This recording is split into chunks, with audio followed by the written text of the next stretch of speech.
Good morning. Thanks for having me. Thank you for coming on with us this morning. I know you had a late night last night, and we were watching. Normally, that's Nancy Pelosi's seat, and we saw her down on the floor, and you were in the chair because the Republicans took the House. Well, tell us your reaction to the speech last night. Well, I thought it was probably one of the most partisan State of the Union speeches I've ever heard.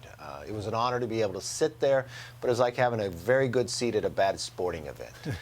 I was hopeful that he would have a conversation like he and I had in the Oval Office just a week ago, but it was so partisan. And the frustration that I'd felt, you heard from people out in the audience. I mean, prices are up more than 13%. We got 4.5 million people crossed our border illegally. He added $800 billion to the debt, and he acted like none of that transpired. And just what this nation went through in the last week, the world was watching with this balloon, the sovereignty, and to try to ignore what China has been doing, it just adds more damage to this nation. So I was hopeful that he would have read what the American public had given him that voice 90 days ago, that it's going to be divided government. I really think the best thing for this president is to go down there with Pete into a diner and listen to the American people in North Carolina about what they think.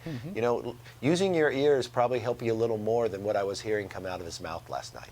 Doesn't he realize, Mr. Speaker, when he talks about fentanyl and the border, it's the same topic? Doesn't he realize that it's actually China, fentanyl, and the border? All three are the same topic?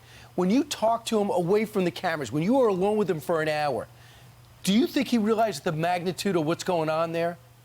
No, I think he knows that the border is so bad he wants to ignore it. But, you know, last night, members get to invite a guest, one guest each. And the number of people, of these members who invited families that sat and had a child die from fentanyl. I met a man and woman last night who lost their son, who was an Eagle Scout, who was straight A, who was in college, who wasn't buying fentanyl.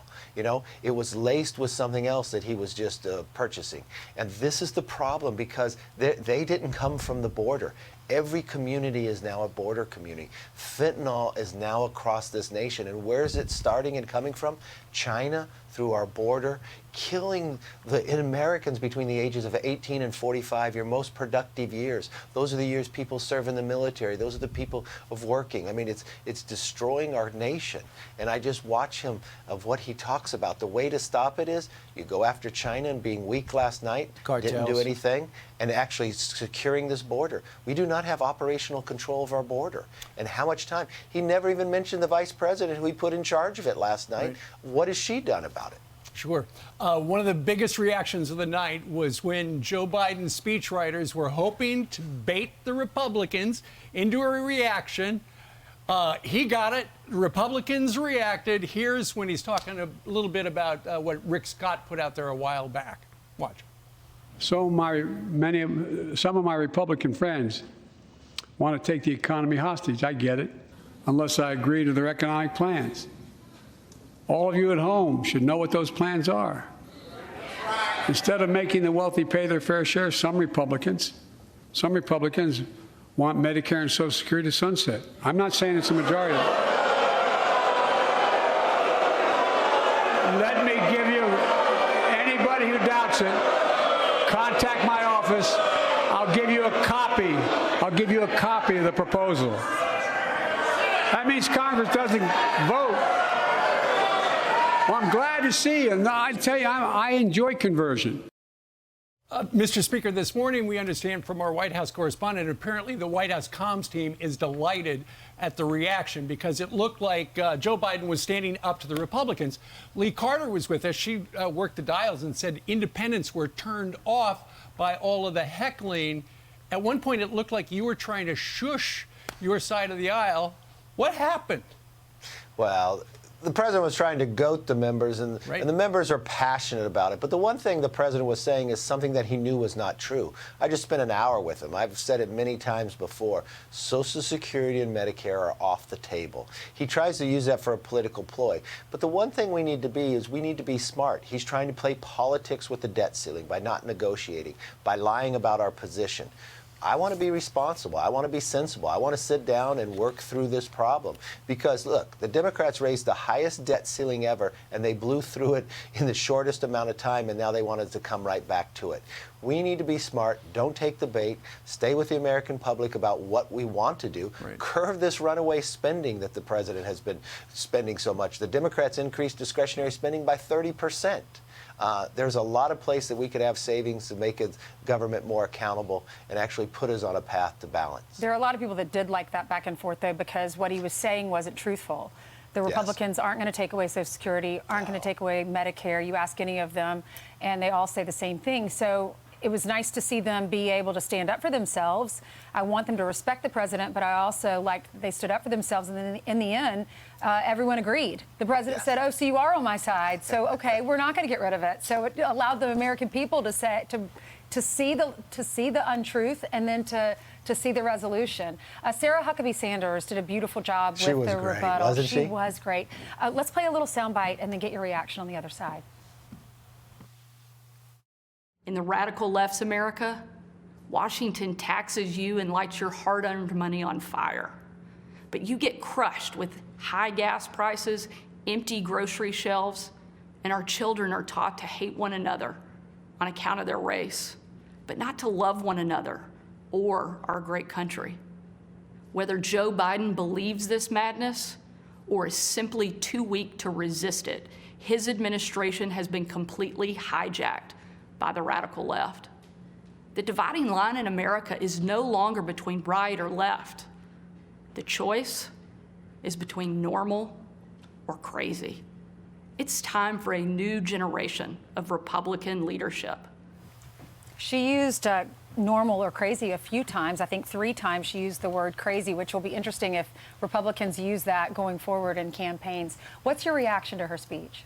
I thought the governor did an excellent job. I've known her for a number of years. When I called to ask if she would give this speech, you know, a lot of people don't want to do it. It's not an easy thing to do. You don't have an audience and others. But I mean, if people just listen to the words of this governor, the youngest governor in the nation, the first woman governor of Arkansas, the contrast between her and Biden is unbelievable. And I think she laid that out very clearly. Some of those words were so strong where she showed the contrast in America. And I think if America listened to both speeches, overwhelmingly, they'd look to the governor as that's who they want to follow. That is where we want to go. That's the America we dream of and want to make sure we rebuild. And that's exactly what we're doing in our commitment to America inside Congress. Well, for your first, presiding over your first Day of the Union as Speaker, you got to invite some folks. One of the people you invited was Enes Kanter Freedom. We had him on about an hour ago. Mr. Speaker, listen to his reaction to the big show.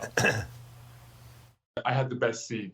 I definitely want to thank the Speaker McCarthy for taking care of me.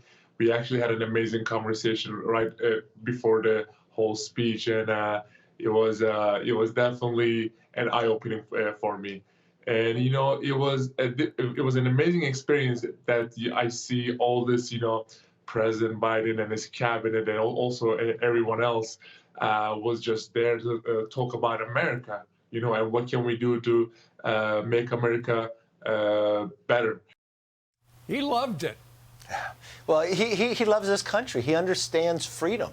Think about it for one moment. Born in another nation, so many stories like this in America, understands the freedom of America, but willing to sacrifice his own job for standing up for what he believes in. And who's he standing up to? China, what Turkey has done and others. But he listened, he loves everybody, and he's not partisan. He understands what freedom is, but he watched a president not even stand up to China in that speech last night. But I was honored that he would come as one of my guests, and I'm glad that he enjoyed it and glad that he could see a part of the People's House. This is the first time we've opened the People's House back up for the people to be a part of it. So yeah. They still put great. a fence around it last night. That was against my vote, but unfortunately, yes. Mr. Speaker, were you sitting next to a guy that's running for re-election? We're standing behind a guy that's running for re-election, you believe, and very few people have had a worse week than Kamala Harris in the very friendly press. Do you think that ticket's in jeopardy? Do you think the president's running again? I think the president's running it. I think he actually said it last night. Let's finish the job over and over. That was really a campaign speech, not a State of the Union speech. And I think when you look back in history, that'll be a problem for him. When you're president of the United States, you know, the campaign's long before. Be the president of the United States, and that's what you see failure. That's why you see questions even between the two of them if they're able to move forward. The president wouldn't come to the Capitol without putting a fence up, but he won't secure our own borders or he won't secure our own airspace. There's so many ironic points from that of what the real contrast is happening in America.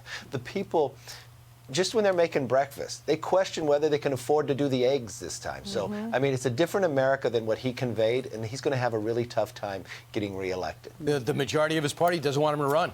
Mr. Speaker, thank you very much for joining us. Instead of finish the job, it should be let's start the job. What has he done? Or haven't you done enough? All right. Thank you, Mr. Speaker. I'm Steve Doocy. I'm Brian Kilmeade. And I'm Ainsley Earhart. And click here to subscribe to the Fox News YouTube page to catch our hottest interviews and most compelling analysis.